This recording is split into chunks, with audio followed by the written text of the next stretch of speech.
শুভ সকাল বন্ধুরা, আশা করি সকলে অনেক ভালো আছেন।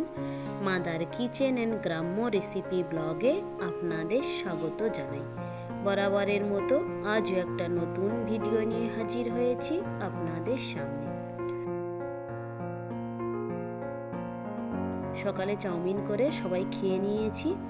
এবারে রান্নার জন্য আমি প্রথমে জল দিয়েছি, লবণ আর পরিমাণ মতো হলুদ আর কয়েকটা কাঁচা লঙ্কা। সবার শেষে আমি মাছের ডিমটা দিয়ে দিচ্ছি। দিয়ে এটাকে একটু ভালো করে ফুটিয়ে নেব যাতে কাঁচা গন্ধ না থাকে।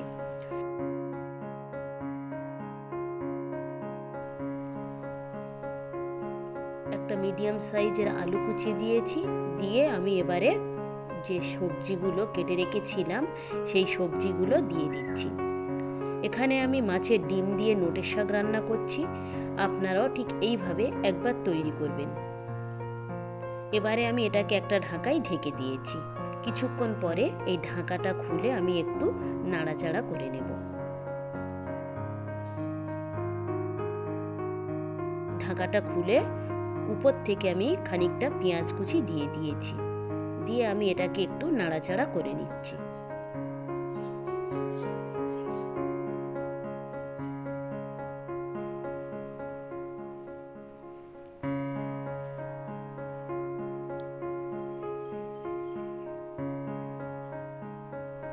এবারে পরিমাণে অনেকটা কমে গিয়েছে।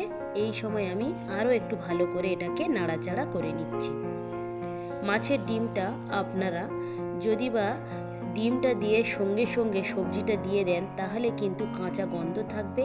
তাছাড়াও মাছের ডিমটা যদি বা আপনারা তেলের উপরে ফোড়নের সময় যদি দেন তাহলে প্রচুর পরিমাণে ছিটকাতে থাকবে।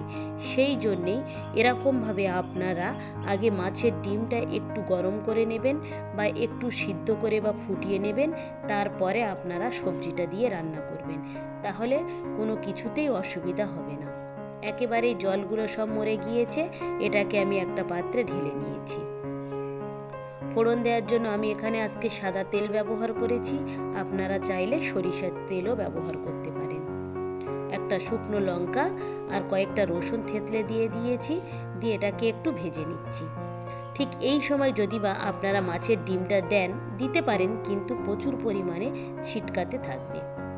ভালো করে ভাজা হয়ে যেতেই আমি এখানে সবজিটা ঢেলে দিয়েছি। দিয়ে এটাকে তেলের সঙ্গে ভালো করে মাখিয়ে নিচ্ছি।